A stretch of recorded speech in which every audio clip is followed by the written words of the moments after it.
Hello everyone, and welcome to another exciting video of breaking down these controllers. So this is the Xbox One 2nd Gen controller, and the best way to tell if this is a 2nd Gen from just looking at the outside is it's got the additional now 3.5mm headphone jack, which is amazing for those of you who are those online gamers and don't really like using the Xbox One headsets that come with the box set. Or, you know, the ones that you get at the store that are cheaper, the version. If you like the Turtle Beach or the Steel Series headphones that go around the ears, and, you know, you're looking for that intense stereo gaming, Xbox now has this port, your 3.5mm headphone jack, to give you that added feature. So it's the same thing, 5 screws on the back. You're going to want to use a tool like this, and obviously I don't have to keep explaining what kind of tool this is, but this is the perfect tool to use to pry these side covers off. And once you get in there, use a little bit of force. Doesn't break them, so don't be scared if you feel like you're breaking them. But they're held on by several clips, and that's what's unclipping from your back bezel, your back cover here.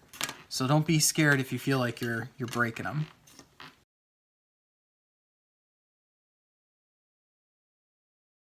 And then the 5th screw is hiding, and it's hiding behind the serial number sticker here, right here in the center. You can actually feel if you push around the serial sticker, you notice it's solid, but once you get towards the middle, it's soft, and that's where that screw is.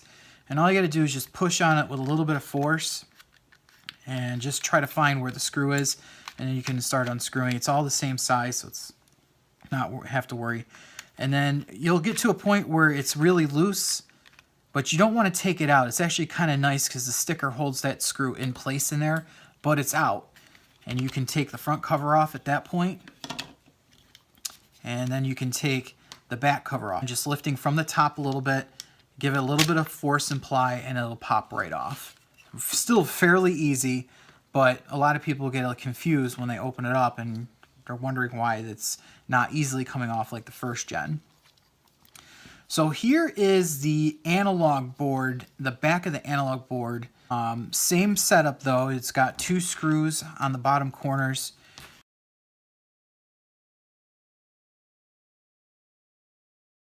And there you go. I'm going to get my soldering iron warmed up here. And while that's warming up, Xbox did away with the 3 individual pieces and now made one long piece that just the middle piece can detach from. So this is now what's called your top buttons bar. And this piece snaps off of your actual triggers here. And to put that back on, it's kind of tricky, and this is, I run into problems with this all the time, is lining this back up with the sync bar or the sync button. And if you don't do it just right, because you got to do 3 things. You got to put this on at an angle.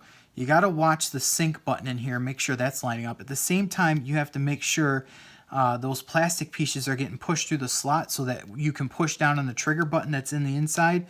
So there's a lot going on to put this in. And there you go. That's on there and aligned properly now. So now that my soldering iron is warmed up, I'm going to go ahead and take off the analog board just to show you the differences. I'm going to desolder these points here.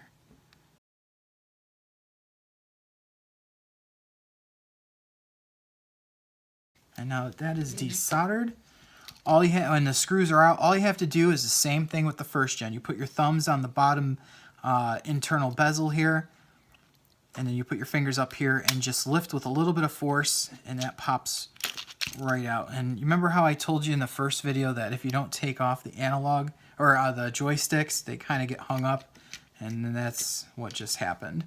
So you want to take off the joysticks before you pull this off. That is the analog board right here, and the only design difference on this board compared to the 1st gen is now the pressure points here for your 3.5mm headphone jack, which is this, which actually just sits in there. It's not soldered in, it just sits in here and makes contact with the pins on the bottom.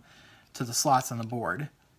So that's really the only difference. The main board is kind of the same, a little bit of a different setup, but everything still lines up like the first gen. Everything still works like the first gen except the added 3.5mm jack. And that's it.